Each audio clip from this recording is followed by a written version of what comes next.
Zero our YouTube চ্যানেলে স্বাগত। আমরা এর আগে একটা এপিসোডে আলোচনা করেছি নন অ্যালাইন্ড মুভমেন্ট বা জোট নিরপেক্ষ আন্দোলনের উত্থান নিয়ে। তৃতীয় বিশ্বের দেশগুলো যখন ঠান্ডা যুদ্ধের পর্বে মানে দ্বিতীয় বিশ্বযুদ্ধের পরবর্তী সময় গোটা বিশ্বে দুটো সুপার পাওয়ার বা অতি শক্তিধর রাষ্ট্রের উদ্ভব হয়েছিল, একটা আমেরিকা, একটা সোভিয়েত ইউনিয়ন। মূলত অস্ত্র সম্ভারের দিক থেকে শক্তিধর রাষ্ট্র এবং সম্পদের দিক থেকে তো বটেই, এবং তাদেরকে ঘিরে বিশ্ব রাজনীতি আবর্তিত হচ্ছিল। সেই সময় তৃতীয় বিশ্বের দেশগুলো তারা এই জোট নিরপেক্ষ আন্দোলন বা নন অ্যালাইন্ড মুভমেন্ট, সংক্ষেপে ন্যাম নামে একটা মঞ্চ তৈরি করেছিল, আন্তর্জাতিক মঞ্চ, যেখানে তারা মূল তিনটে সিদ্ধান্ত নিয়েছিল। এক নম্বর সিদ্ধান্ত ছিল যে সোভিয়েত ইউনিয়ন বা আমেরিকা কারোর জোটেই তারা থাকবে না বা কারোর শিবিরেই তারা থাকবে না। দু নম্বর হচ্ছে যে যে কোনো আন্তর্জাতিক সমস্যার ক্ষেত্রে বা আন্তর্জাতিক ঘটনার ক্ষেত্রে তারা তাদের মতো করে স্বাধীনভাবে অবস্থান নেবে। তিন নম্বর হচ্ছে যে এই দেশগুলো যেহেতু তৃতীয় বিশ্বের দেশ, অর্থাৎ তারা মূলত উন্নয়নশীল দেশ বা অনুন্নত দেশ, ফলে নিজেদের উন্নয়নের স্বার্থে তারা পারস্পরিক সহযোগিতার পথ ধরে চলবে। কিন্তু সোভিয়েত ইউনিয়ন যতদিন ছিল 1990 দশকের একদম শুরু পর্যন্ত, এবং মানে বিশ্ব রাজনীতি যতদিন দ্বিমেরু বিশ্বের মধ্যে আবর্তিত হয়েছে, এই শব্দটাও আমি বলেছি এর আগে, যতদিন ঠান্ডা যুদ্ধ চলেছে ততদিন এই জোট নিরপেক্ষ আন্দোলন ন্যাম এ কিন্তু দারুণ তাৎপর্যপূর্ণ ভূমিকা পালন করেছে বিশ্ব রাজনীতিতে। যদিও তৃতীয় বিশ্বের দেশ, মূলত উন্নয়নশীল এবং অনুন্নত দেশ, কিন্তু তারা যেহেতু জোট হলে শক্তি কত বাড়ে, ঐক্যবদ্ধ থাকলে কত জোর বাড়ে, অনেক বৃহৎ শক্তিও কিভাবে একটা জোটকে গুরুত্ব দিতে বাধ্য হয়, তার একটা দীর্ঘ অভিজ্ঞতার স্বাক্ষর রেখে গিয়েছে জোট নিরপেক্ষ আন্দোলন। আমি তারই একটা পর্ব নিয়ে আজকের আলোচনাটা করতে চাই। 1970-এর দশকে এই তৃতীয় বিশ্বের দেশগুলো রাষ্ট্রসংঘের যে প্রতিষ্ঠান UNESCO, United Nations Educational Scientific Cultural Organization, যার সদর দপ্তর হচ্ছে প্যারিসে, ফ্রান্সের রাজধানী, তো এই ইউনেস্কোর মঞ্চে তারা একটা বিষয়কে উত্থাপন করে। বিষয়টা কি?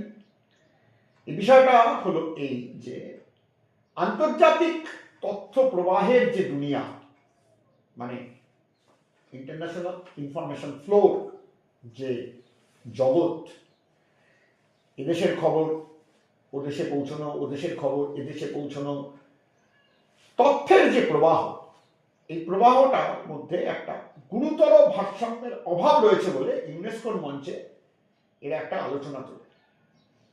এবং সেই আলোচনাটায় তৃতীয় বিশ্বের দেশগুলোর একটা জোটবদ্ধ অবস্থান ছিল। এই ন্যামের প্রতিফলন ঘটেছে যার মধ্য দিয়ে, যে আমরা তো ন্যামের সদস্য, সেই হিসেবে কি বলা হলো যে এই আন্তর্জাতিক তথ্য প্রবাহের দুনিয়াটা ভীষণ রকম ভাবে একপেশে। এটা উন্নত বিশ্বের কথা, উন্নত বিশ্বের তথ্য অনেক জাঁকজমকের সঙ্গে প্রচার করে, অনেক রমরমিয়ে প্রচার করে। আন্তর্জাতিক তথ্য প্রবাহে উন্নত দেশগুলিরই জনজীবনের প্রাধান্য। এই যে বিশ্বের একটা বিশাল অংশ বা সিংহভাগ অংশই আসলে অনুন্নত বা উন্নয়নশীল দেশে ভর্তি, এদের যে জনজীবন, এদের নাগরিক জীবনের যে সমস্যা, এদের নাগরিক জীবনের যে সাফল্য, এদের নাগরিক জীবনের যে চাহিদা, এগুলো আসলে কিছুই আন্তর্জাতিক তথ্য প্রবাহের দুনিয়ায় একেবারেই জায়গা পায় না, বা পেলেও খুব সামান্য। এটাই হচ্ছে তথ্যের ভারসাম্যের অভাব। এবং শুধু জায়গা পায় না তাই নয়, যেটা করা হয় সেটা হচ্ছে যে প্রশ্নটা আসবে কেন পায় না। এই দেশগুলোর বক্তব্য ছিল এই যে আসলে আন্তর্জাতিক তথ্য প্রবাহ সেটা ভীষণভাবে উন্নত বিশ্বে প্রচার মাধ্যমগুলোর নিয়ন্ত্রণে। তারাই আসলে গোটা দুনিয়ায় তথ্য প্রবাহকে নিয়ন্ত্রণ করছে, তারাই তথ্য প্রবাহের জগতে দাপিয়ে বেড়াচ্ছে। উন্নত বিশ্ব মানে মূলত উত্তর আমেরিকা এবং ইউরোপ মহাদেশের যে প্রচার মাধ্যমগুলো, স্বাভাবিকভাবেই তারা প্রথম বিশ্ব যাকে বলে, মানে এই ধনী দেশগুলোর যে বিশ্ব, তার যে তথ্য, তার যে জনজীবন, তার যে নানা রকম ঘটনা, সেগুলোর তথ্য যত ব্যাপকভাবে প্রচার করে ততটাই অবহেলা করে তৃতীয় বিশ্বের দুনিয়াকে, ততটাই বঞ্চনার শিকার তৃতীয় বিশ্বের মানুষ। আন্তর্জাতিক তথ্য প্রবাহের চেহারা দেখলে, তার তথ্যের উপস্থাপনা দেখলে বোঝাই যায় না যে তৃতীয় বিশ্ব বলে বিশ্বের একটা বিরাট অংশ রয়েছে, সেখানে বহু দেশ আছে যে দেশগুলো আসলে অনুন্নত উন্নয়নশীল দেশ, তাতে কোটি কোটি মানুষ বাস করেন, তাদের জীবনযাত্রাও আসলে গোটা দুনিয়ার নজর ডিজার্ভ করে, গোটা দুনিয়ার নজরের প্রত্যাশী তারা, নজর পড়া উচিত তাদের উপর। এবং এইটাকেই, এই যে ভারসাম্যের অভাব আন্তর্জাতিক তথ্য প্রবাহে, এটা পরিবর্তন চাই, আরো ভালোভাবে বললে এটার অবসান চাই, এই দাবি তুলল তৃতীয় বিশ্বের দেশগুলো। এবং যখন তুলছে তখন তারা সবাই জোট নিরপেক্ষ আন্দোলনের সদস্য দেশ। এই অবস্থান থেকেই তারা জোটবদ্ধভাবে, ঐক্যবদ্ধভাবে সেই দাবি তুলবে। অবসান ঘটিয়ে কি চাই সেটাও তো বলতে হবে। তখন বলে যে অবসান ঘটিয়ে তারা যেটা চায় সেটা হচ্ছে একটা নতুন আন্তর্জাতিক তথ্য ও জ্ঞাপন ব্যবস্থা, ইংরেজিতে New International Information and communication Order, NIICO, NIICO। অথবা কেউ বললেন যে আমরা চাই একটা নতুন বিশ্ব তথ্য ও জ্ঞাপন ব্যবস্থা, new world information and communication order, নিউকো, NWICO, দুটোই এক। অর্থাৎ এই যে তথ্যের প্রবাহের দুনিয়ায়, আন্তর্জাতিক তথ্য প্রবাহের দুনিয়ায় যে ভারসাম্যের অভাব আছে, এই যে একাংশের দেশগুলোকে ভীষণভাবে তুলে ধরা হয়, আরেকাংশের দেশগুলোর তথ্যকে ভীষণভাবে অবহেলা করা হয়, এই ভারসাম্যের অভাবের অবসান ঘটিয়ে একটা নতুন আন্তর্জাতিক বা নতুন বিশ্ব তথ্য জ্ঞাপন ব্যবস্থা, নিকো বা নিউকো, গড়ে তুলতে হবে। এবং এই দাবিটা এত জোরালো হয়ে ওঠে যে প্রবল বিতর্ক তৈরি হয় ইউনেস্কোর মঞ্চে। খুব ইন্টারেস্টিংলি আমেরিকা এবং ব্রিটেন, মানে বিশ্বের উন্নত দুটি দেশ, তারা এই দাবির কার্যত বিরোধিতা করে ইউনেস্কোর মঞ্চে। আর অদ্ভুতভাবে সোভিয়েত ইউনিয়ন এবং তার যে সহযোগী সমাজতান্ত্রিক দেশগুলো, তারা কিন্তু ইউনেস্কোর মঞ্চে এই দাবিটাকে সমর্থন করে। কারণ সোভিয়েত ইউনিয়নও তো তখন তথ্য প্রবাহের দুনিয়ায় বঞ্চনার শিকার। সে যেহেতু সমাজতান্ত্রিক দেশ, পূর্ব ইউরোপের দেশগুলো সমাজতান্ত্রিক দেশ, ফলে তার সঙ্গে তো পুঁজিবাদী দুনিয়ার সংঘাত, প্রবল সংঘাত, আদর্শগত সংঘাত। সেই আদর্শগত সংঘাতের জায়গা থেকে পুঁজিবাদী দুনিয়ার যে প্রচার মাধ্যমগুলো, মানে উন্নত বিশ্বের যে প্রচার মাধ্যমগুলো, আসলে তো সমাজতান্ত্রিক দুনিয়ার সঙ্গে পুঁজিবাদী দুনিয়ার বিরাট সংঘাত, আদর্শগত সংঘাত। পুঁজিবাদ তো সমাজতন্ত্রকে সহ্য করতে পারে না, সমাজতন্ত্রও পারে না পুঁজিবাদকে সহ্য করতে। ফলে খুব স্বাভাবিকভাবেই এই যে প্রথম বিশ্বের প্রচার মাধ্যমগুলো, তারা তো পুঁজিবাদী দুনিয়াকে রিপ্রেজেন্ট করে, পুঁজিবাদী দুনিয়ার প্রতিনিধি। খুব স্বাভাবিকভাবে সেই পুঁজিবাদী বিশ্ব বা পুঁজিবাদী দুনিয়ার প্রতিনিধি হিসেবে এই প্রচার মাধ্যমগুলো সমাজতান্ত্রিক দেশগুলোকে অবহেলা করে, তাদেরকে বঞ্চিত করে তথ্য প্রবাহের দুনিয়া থেকে। স্বাভাবিকভাবে সোভিয়েত ইউনিয়ন ওই যে তথ্য প্রবাহের ভারসাম্যের অভাব, সেই অভাবের শিকার তো সোভিয়েত ইউনিয়ন এবং পূর্ব ইউরোপের সমাজতান্ত্রিক দেশগুলো। ফলে তারা এই তৃতীয় বিশ্বের দেশগুলো যে দাবি তুললো যে একটা নতুন বিশ্ব বা আন্তর্জাতিক তথ্য ও জ্ঞাপন ব্যবস্থা গড়ে তুলতে হবে, এই new world information and communication order চাই, বা new International Information and communication order চাই, তার পক্ষে দাঁড়ালো সোভিয়েত ইউনিয়ন এবং সমাজতান্ত্রিক দেশগুলো। কিন্তু এই তৃতীয় বিশ্বের কণ্ঠস্বর, ওই বললাম ঐক্যবদ্ধ কণ্ঠস্বর ছিল, জোটবদ্ধ কণ্ঠস্বর ছিল, তার সঙ্গে সোভিয়েত শিবিরের একটা সমর্থন ছিল।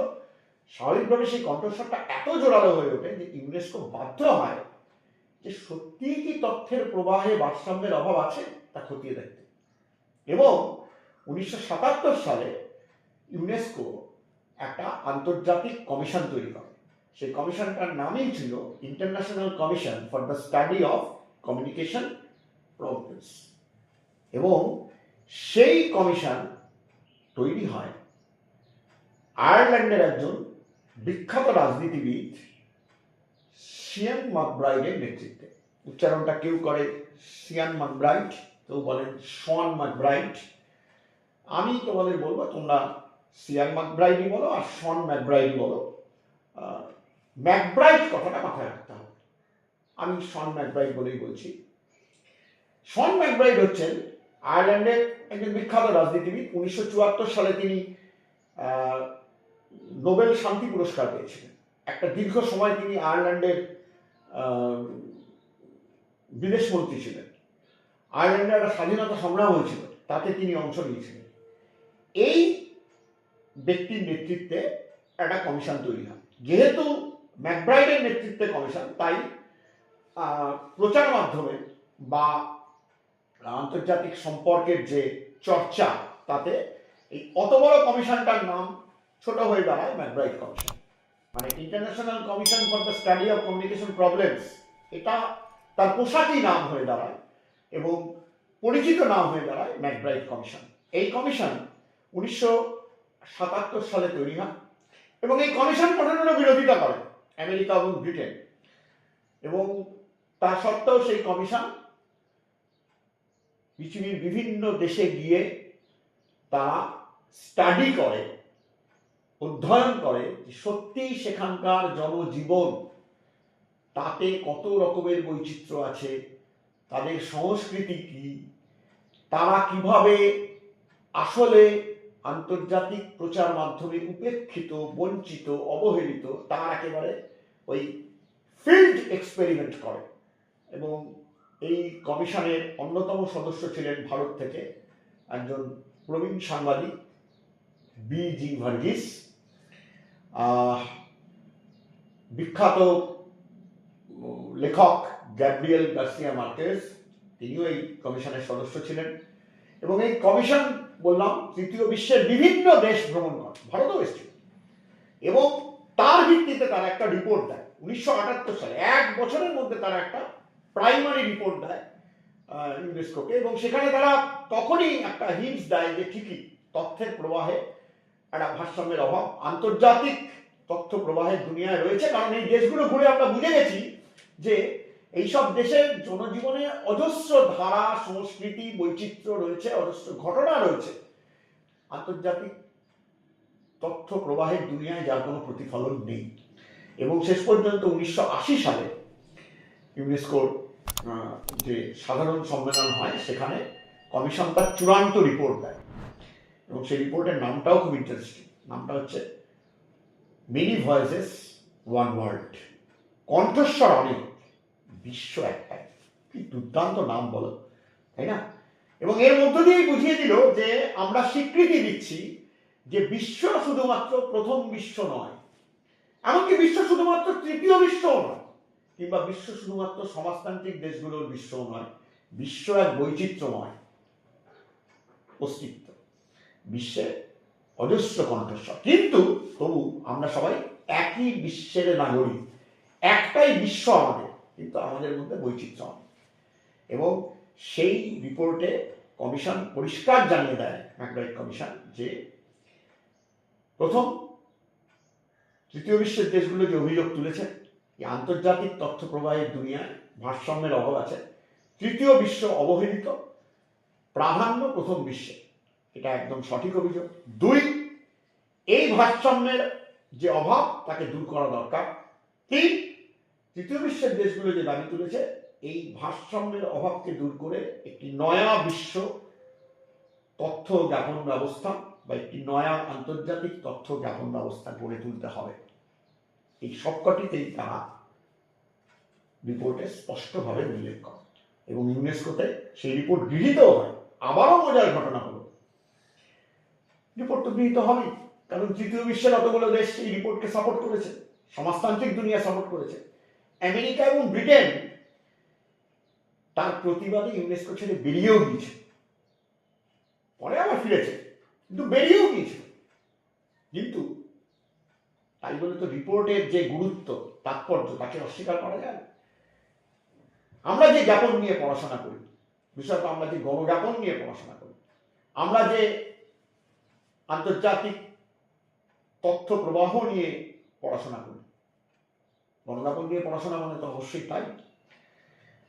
তার চলার পথে এই আন্তর্জাতিক তথ্য জ্ঞাপনের যে চলার পথ, তথ্যের প্রবাহের যে চলার পথ, তাতে ম্যাকব্রাইট কমিশনের এই ভূমিকা অত্যন্ত তাৎপর্যপূর্ণ জায়গায় রয়েছে।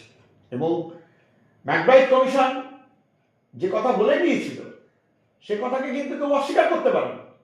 একথা ঠিকই যে আজও 1980 সালে রিপোর্টটা প্রেস হয়েছে, এটা 2026, তার মানে 46 বছর অতিক্রান্ত।